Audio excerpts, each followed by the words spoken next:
There we go.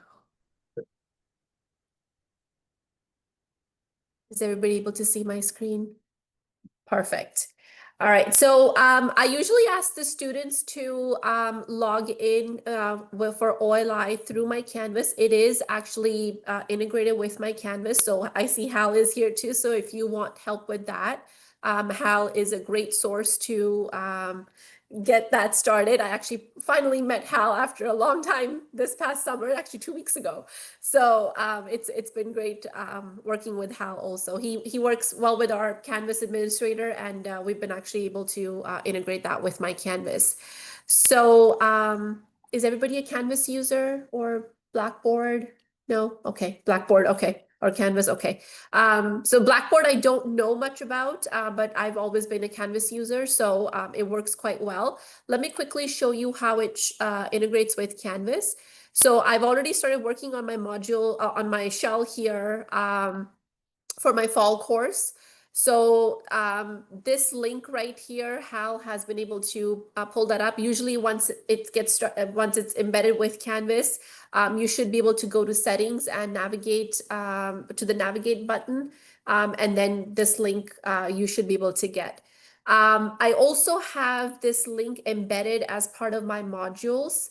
It's usually in the materials where the students will be accessing, like a periodic table, another textbook if I'm using, things like that. So I keep it at the top of their shell so that they're able to navigate to this quite easily. When I open up the RealChem from this link, it actually just stays in Canvas. So we do want students to go out of Canvas to use RealChem so that they're able to use the explorations and all the other embedded materials with it. It works a little bit better in a separate window. So this link right here, Hal would know more about how to do this. But this link does actually open up a separate window. I can show that to you. So if I go here, and basically you want this right here, load OLI in a new window, and it should open up a separate window. So this is where I refer my students to, and once they do, they should come up to the landing page. This is my instructor page here, but the students should be getting to the home page, which would look, actually I'm in the instructor one. Where is that page here now? Sorry. I think it's going to be let me open it up as a student. There we go. So this should be coming up to a page that looks like this. And once you set up your due dates, they will have all the due dates popping up here and all the activities you have assigned to them. When you go into the learn part, I think you may have already seen this. You get this Netflix type menu where they can just scroll to the right here, and then they can access all the pages. The way I usually set up my pages is I'm going to go back in the instructor page here. And under this, I usually go to my scheduling and assessment settings. And I usually, okay, before I actually do that, I need to remember the order Hal told me. So I want to make sure that, sorry. That's okay. Do you want a quick reminder? So no, I remember that I was just going to go to the customize section and do the customization first, right? Yes. Yep. I did that yesterday. Right. So if you want to customize your content, for example, our course does not teach students the solids, the unit cells part. So I have to remove that section from the liquids and solids section. I've already done that. You want to make those changes first before you do anything else. So I've already removed that from here. And then the other change that I had to make on my end is the order of material that is given to the students. We do not do atoms first. So I usually end up putting gases towards the second half of the course. So the order that is already as a default in RealChem does need to be changed if you are, changing the order the way you teach them. So please make sure you make those changes first before you make any other, before you set up any other due dates or anything like that. How did I get that right? Okay, perfect. Yeah, So absolutely. That helps with perfect. the scheduling. The scheduling, correct. So I've already set up my order here of the content. And once then I can go back into insights here. Sorry, manage. And then if I go back to the scheduling and assessment settings, this we can set the schedule here, and I didn't do it yet because I wanted to show that to everybody. So you can see that the order that I saved the previous page to, it's already been brought over here. I can set the schedule, and Hal told me to click all 7 days. It'll work better for you, and then obviously you can make modifications to that, and then continue. And then let's complete this. And it will actually give you kind of like a layout of, you know, when the material should be covered. And of course, you have the right to make those changes. So you can use this toggle bar here to, you know, shorten this week if you wanted to. Just depends on how you are running your course, which is great because it gives you that flexibility. I will end up making these changes because this is just a very rough, you know, just a starting point. And then you want to save changes so that it kind of gives the student this calendar that, okay, they should be reading this page from up until this day. They should be, you know, working on this assignment on this day, things like that. Just keeps them on track here. The other thing that I actually use quite often is under assessment settings.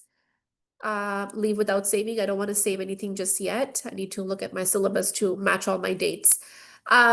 But this is the other page that I end up using quite a bit. So there's two sort of assessments that I use from RealChem, the main ones. One is going to be the module checkpoints, which you can see right here. So this is different pages, but they have module checkpoints. And then they have unit checkpoints. This year, I'm actually going to be making their module checkpoints as a requirement for their grade, as a homework grade. And then the unit checkpoints, I've always been using these as a quiz grade for them.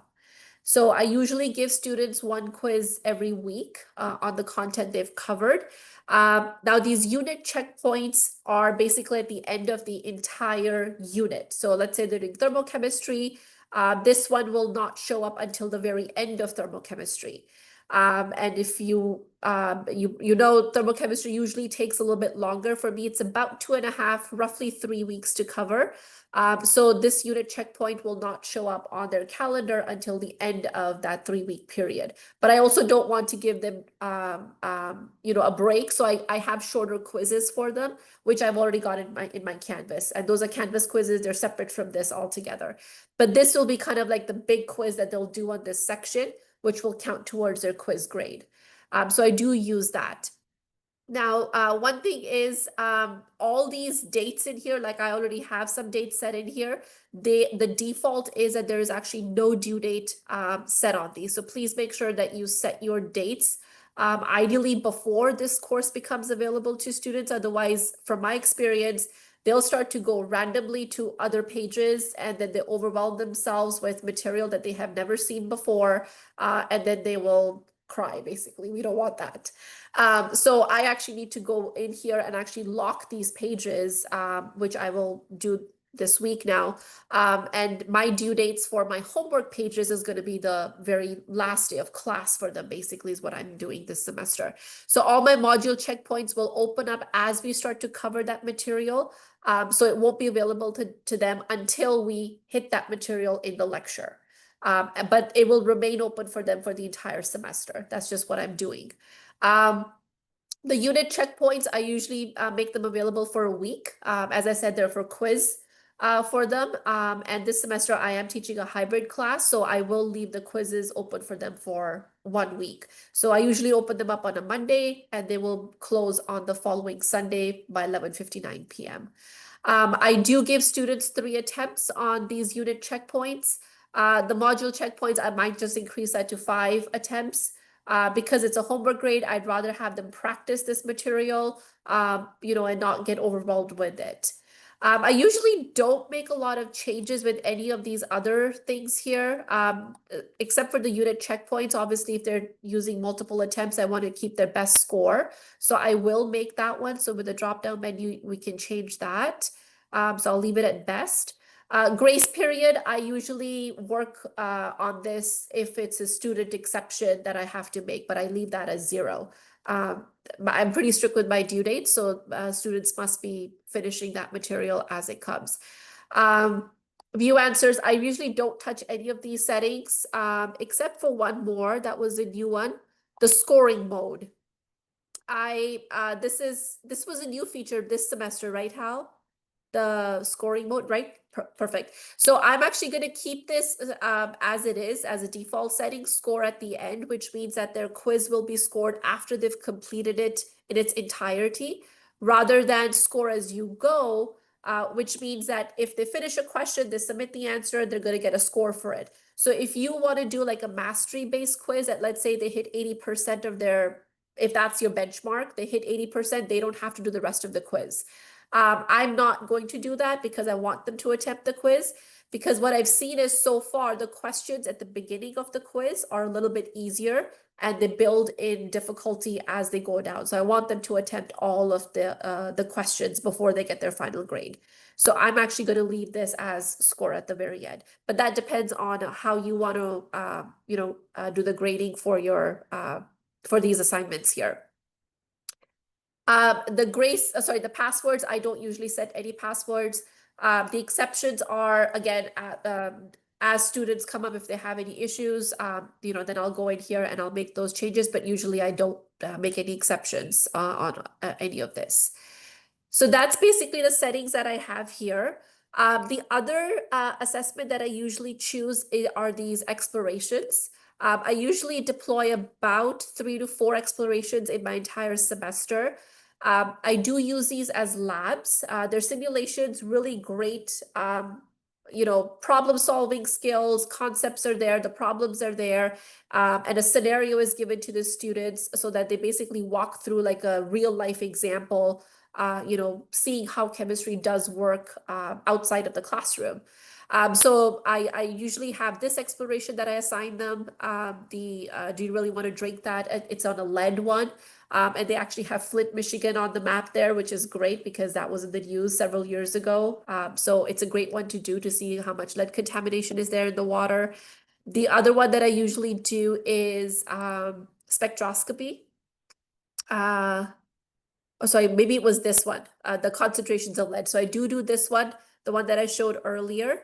I also do as I said, the spectroscopy one that usually comes in from my electronic structure one. This one right here. And I believe this one, the decoding the mystery of the greenhouse molecules. So I have not set the due dates on these yet because I have to look at my schedule.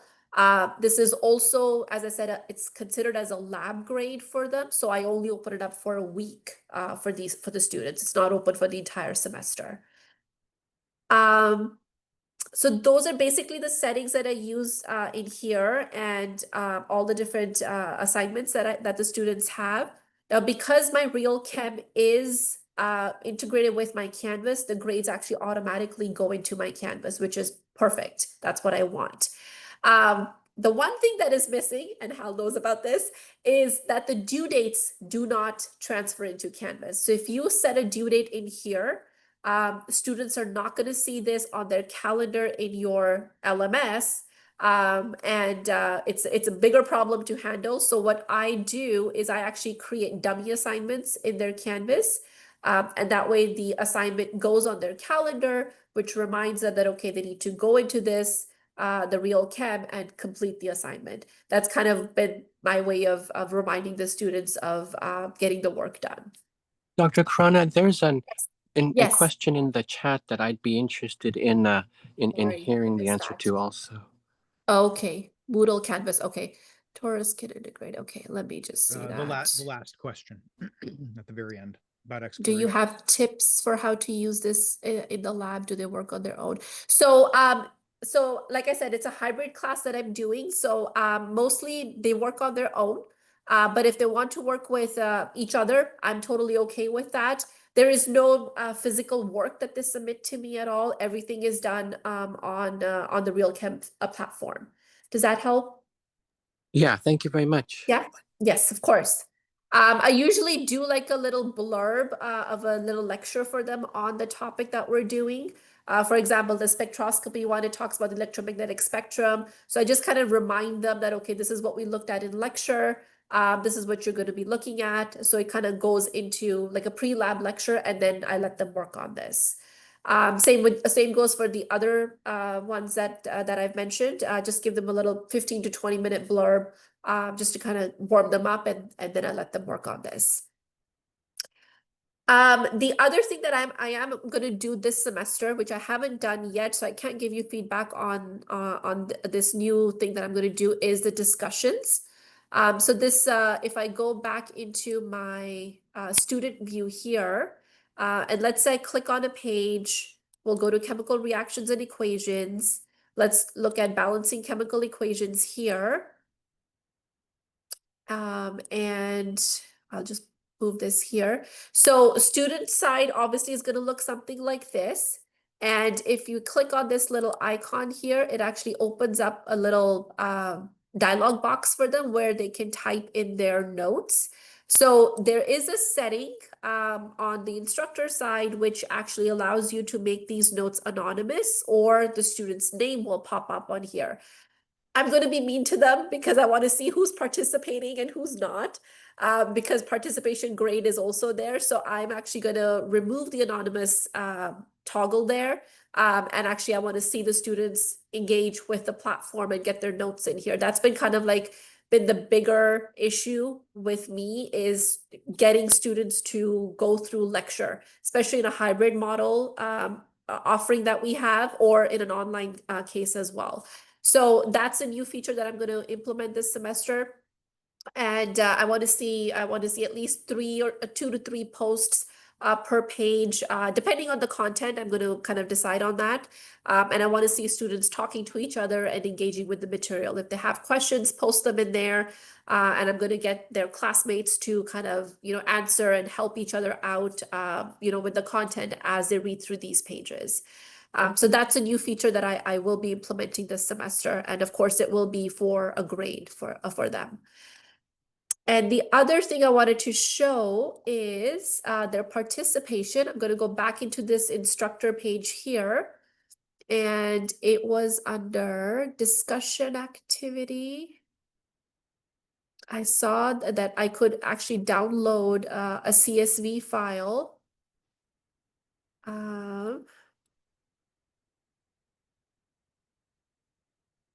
So this one right here for the discussion, allow anonymous posts. It was by default, it was checked. So I just made that change last night. I want to see the students' names. I'm going to keep this here. They don't need my approval before the post can be visible. Of course, I will monitor them to make sure that, they're appropriate posts, but that's something I'm just going to keep. So enable the course discussions. That's what I'm going to do. The notes will be enabled for them. Al, do you remember where that setting was? I saw last night that there was a CSV that I could download that shows their participation with the material. And now I'm totally blanking out on that. Yeah, you won't be able to demonstrate it yet because there are no students in this course, but Correct. But the link. You can find that under overview. Overview, that's what it was. Okay. And perfect. What we have here is click on students first. Okay. And There when they are enrolled here, you'll be able to dig into participation. Right. But you'll also have that under there are some other different visualizations under insights. Insights. Okay. Yeah. Here we're looking at content, which is essentially their participation. That's the tab. Yes. Yeah, right here. This one right here, the download CSV. Right. This was the one. Yes. So under insights, this is a CSV. Obviously, when the students are there, as Hal said, you'll be able to see their progress. This was me fiddling around, which is a 3% that you see. I will be looking at this at the end of the semester to determine their grade. I probably will have a cutoff of maybe like 80%. for the students to see that, yes, they have engaged with the platform, 80% of the time and finish that much. And I will probably give them full points for participation if they meet that benchmark. And that's going to be my new thing. So 2 new things that I'm going to be doing this semester with them. And I think that's it that I had. I'll open it up for questions, and maybe with questions I can answer more. Sarah, yes. So just to understand the format of your class, it's hybrid. So the lecture portion is online and the lab portion is in person. So Correct, yes. do you have them using RealChem for their, the online portion, the part that they're doing themselves? How much Yes. do you still lecture at all, or like have them work problems in a class setting? So we are actually meeting for lab twice a week, 3 hours each, so 6 hours in total. Usually I get them to finish a lab within 3 hours. So we do have hands-on labs as well. We want them to use the glassware, so that's a different story. RealChem can't really do that. So we do have labs that are both hands-on as well as worksheets and simulations. I do about 10-ish or so hands-on labs. So they get practice with techniques and things like that. And then the remaining periods are either RealChem stuff, lecture material that we go over, worksheets that we go over, and exams.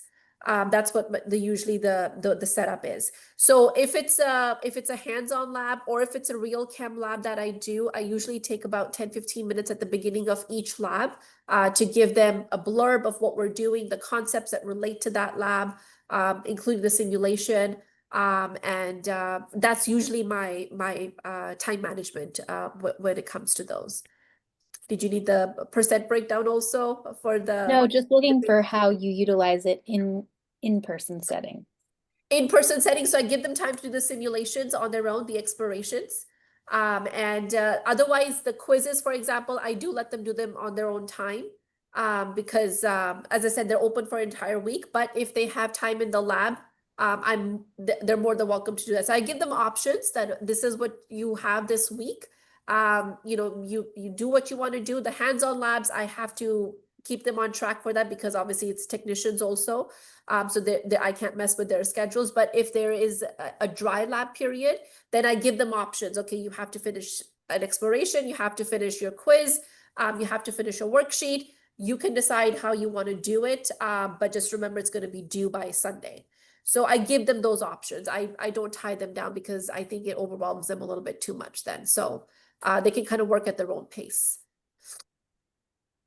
Does that help? Mm-hmm.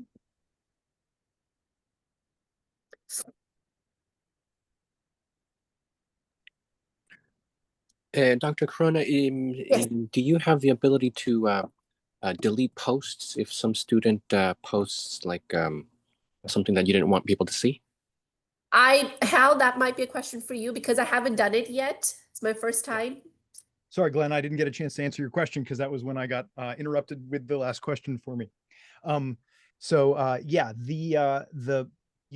there are 2 kinds of notes in this platform.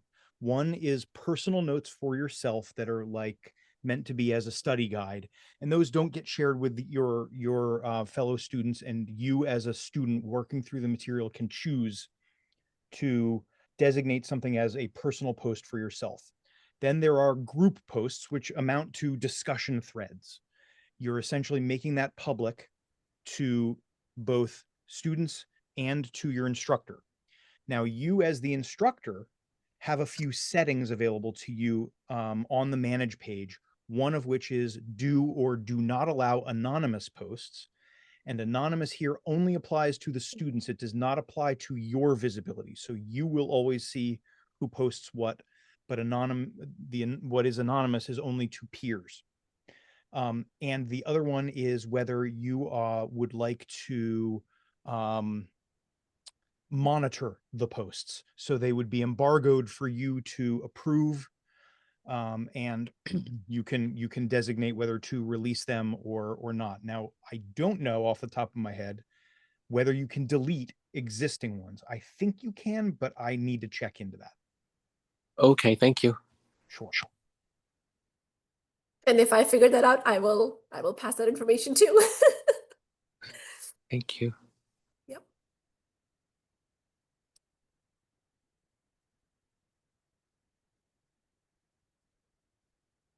I should mention that I've actually never had any grades that have not failed to sync. Now that I'm seeing this link here, but I think you should be able to go in here and see any scores that did not sync. But I haven't had that issue. I've been doing this for 4 semesters now, so it's working great. Sarah? You mentioned your syllabus, and I was wondering if you would be willing to share it. I'm still not Yes. certain how to clearly instruct students like what all they have to do within. Fair enough. I'll share my screen with you. Is that okay? Mm-hmm. Yeah. And mind you, I haven't included what I just mentioned, but I will share what I have with you so far. It is still my spring syllabus. And slowly making those changes. I still have 2 weeks. So I keep telling myself, we got to get this done in these 2 weeks. Not this one. Give me 1 second. 4A syllabus. And this is my, where to go? Did I make the fall one yet?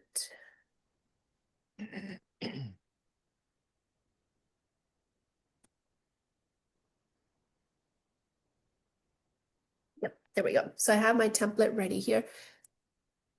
Meredith, can I answer your question before I go to the syllabus?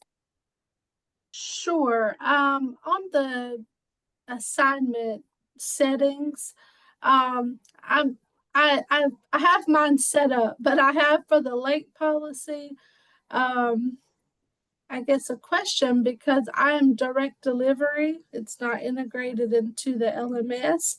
And so I do tend to let students submit late work, but I'm trying to figure out how to keep track of at what point I can manually input the grade.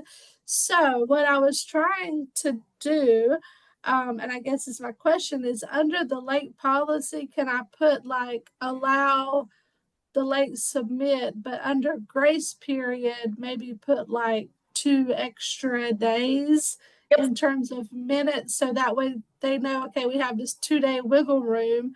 And then if they need more, I can go in and give the exception. But I don't want to be in the business of constantly, giving exceptions to every person who says, I need a day because and I need to know at what point I can put the grade into the grade book. I don't want to be sitting here for a month waiting. So I can't put allow a late submit, but just put like this free grace period. Yep, I completely agree with you and I hear you. I struggled with that for many years, not just, the past 6 years, ever since I've been teaching. It's like, you always have those students who need those exceptions. So that's the reason why I set my homework to be due on the very last day of class. I was done with giving exceptions. I was done with dealing with, any kind of issues because usually my due date used to be, okay, I'll give you 2 to 3 weeks to get the homework done. But every time there was a due date on homework, some student would come up and be like, I need an extension. So that's why I leave the homework open completely. And I've actually even moved to making the homework bonus for them. Because I figured that, well, if you want to do homework, great, here's the resource for that. But if you don't want to do homework, that's okay too, because one of the issues that I was hearing is there's too much work to do. Not in my opinion, but the students, they have lab to do, they have homework, they have quizzes. It's a normal course. It's Gen Chem. It's a majors course that they're doing. So the work is there. You got to do it. But this was kind of my go around for that is I'm just going to leave it open. Here's the bonus. But with the bonus, what I also told students that if you actually complete all the homework, and I mean entirety, and I'm not going to grade them on accuracy for their answers. I'm actually going to grade them for completion. So even if you get wrong answers, I don't care. As long as you are doing homework, I'm okay with that. I actually went back and awarded them bonus points on each of their midterms. So that was kind of the incentive that students used. And those who were diligent, took advantage of that. And you know, it does make a difference. Some of those students who are sitting at the border from like a B to an A, they got moved to an A, and they're happy with that. So that's what I did. For my labs, this is what I've done. There is a strict due date for the labs. Again, 1 week to get the labs done, but then I give them 2 days grace period. But with the grace period, I don't want them to take advantage of that. It's only there if you really need it. But for every day that they end up submitting the lab late, it's a 5% deduction. So maximum of 10% for 2 days. And so far, it's worked out great. I've been doing this for about 4 semesters now as well, with all my classes, not just Gen Chem. I do Intro Chem as well. And the number of complaints have gone down tremendously. So it really does help, especially if you're teaching a very large class. My classes are small, so they're manageable. But with the large classes, you know, you want to avoid all of that. That's been kind of my policy that I'm doing. Does that help? And I'll tell you, you can never make everybody happy. So no matter what you said, there'll always be somebody who will come up with something that they need work on. Yes, thank you. Of course. So Sarah, this is kind of like my syllabus on the breakdown of the grades that I'm using. You know, my general instructions here. Obviously, this will change this semester because this was for the online class that I had. But because I'm going to be seeing them in person, the exams will all be in person. I am not doing anything on the computer except for the quizzes. My discussions are usually 5%. Homework is optional, but it's open for the entire term. I was using Mastering Chemistry as well, along with Real Chem. So they had, you know, multiple homework platforms that they were engaging with. My labs, 20% of their grade, can be submitted up to 2 days late with a 5% penalty on there. This was, again, with the online class, so they had to sign out lab kits and, you know, had to get them back also because they were expensive to put together. My quizzes were 15%, 3 midterms, 35%, and then a final exam, which was 25% in total. So that's kind of the breakdown that I had. You're more than welcome to take a screenshot of this if you want to, if that helps. I don't know if this language works for you, but you know, there's been a handful of students who will challenge it, but you got to have a dean who's on your side to help you with those challenges. But it's stood its ground so far, and I have not had any issues with it. Dr. Khurana, you mentioned earlier that 80% participation in the Real Chem is counted as full credit. Can you tell me what you meant by that, please? I was going to add that to their discussion grade here. So the participation, you know, that's the putting the discussion posts in Real Chem. That's going to be the new feature that I'm going to be using. So as long as they meet that 80% threshold, that they've engaged with the platform 80% of the time or more, I was basically going to give them the full 5% for discussion. I will probably end up changing this to make this slightly higher, maybe 8% of their overall grade. So obviously these will change a little bit just to give them a little bit more incentive that, you know, I need to see participation in that platform.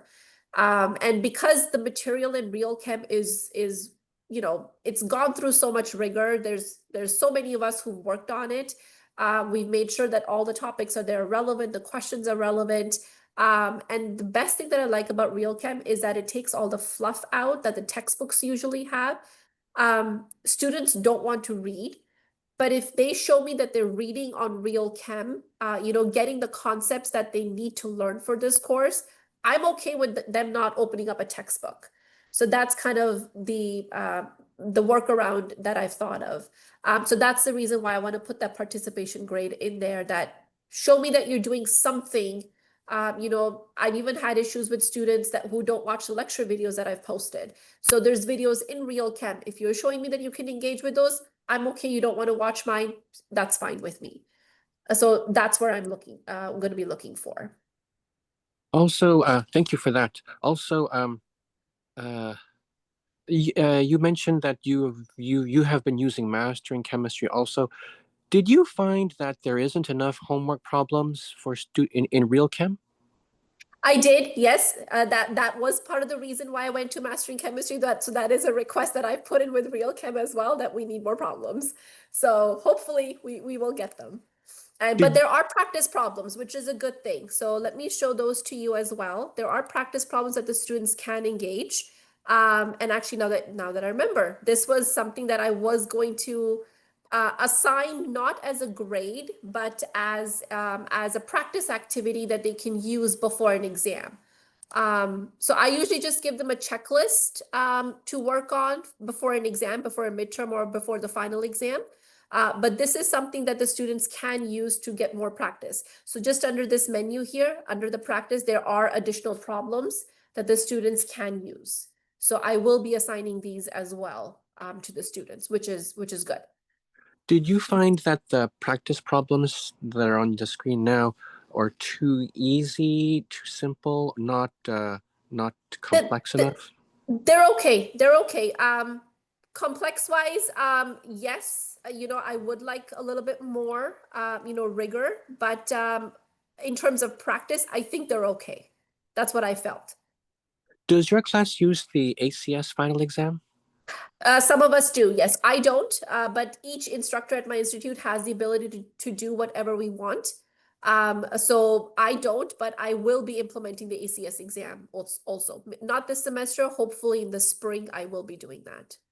Do you think the practice problems just in Real Chem, without other places, would be enough for students to do well on the ACS exam?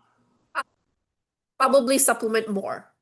Okay, thank you. Yeah, Thank you. just to be honest with you, and I've already had them since the very beginning, even before Real Chem came. I did have a separate, 6 or 7 pages of problems for them, which I give it to them right before the final. About 2 weeks before the final is when I open that up for them, so they can start working through that as well. So I'm of the believer that practice makes perfect. So the more problems you have, the better you're going to be. Doesn't matter where they come from. It's exposure is what I'm looking for. So, the more the merrier. Okay, That's my philosophy. thank you.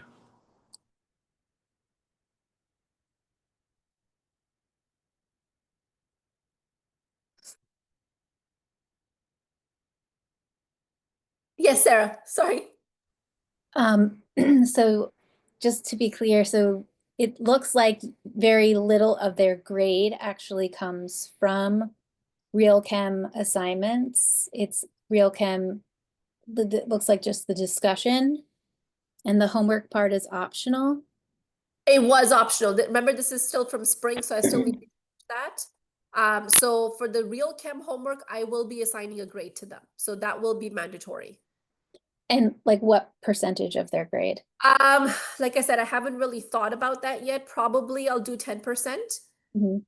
So 10% of that mandatory homework, but I am still using mastering also this semester. Like I said, more problems is better for them, but I will keep the mastering chemistry as a bonus for them. But the Real Chem, I will assign the grade. The labs, obviously the simulations, the explorations come into the labs as well. So there's a grade for that. The unit checkpoints, all the unit checkpoints are going to be for the quizzes. Oh, the So, unit checkpoints are the yes. quizzes. Yes. Okay. Yes. And So- then you mentioned at one point something about your lectures that you have online. Do you also have supplementary lectures, videos that they? Yes, this was Okay. pre-Real Chem. This was COVID times, obviously. So I recorded all my lectures online. So I have been using those. And for that, I've actually implemented some lecture worksheets, again, to get them to engage with the material. But it's all sort of optional. You kind of let them choose There's- how they want to yes. learn. These are the different. Yes. Okay. Yeah. Precisely. You give them enough resources is what I've learned. And then they can choose what works for them. But at the end of the day, you got to show me that you have the mastery on the content. But so the exams are going to be standard, basically, that everyone's going to be writing how you're learning. I'm going to give them the freedom for that. Do they get confused or overwhelmed by the number of options they have to learn? Like they could read the textbook, they could do the homework or not do the homework, they could watch the lecture videos or not. Did anyone say that to me? Because I think it just gives them the options depending on their learning style. And the fact that there are options, I think that they prefer that rather than being stuck that this is the only way that they can show me that they know the material. So that's been my experience.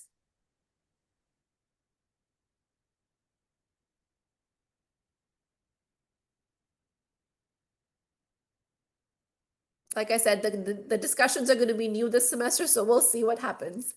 I don't think that should be an issue, but we'll see.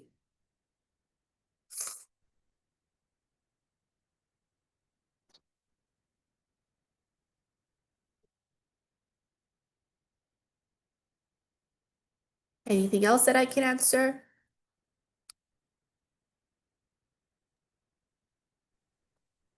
That's all for me. Thank you very much, Dr. Of Corona. course. All right. If there are no further questions, everyone, we really appreciate your time today. We were recording. Actually, let me stop recording.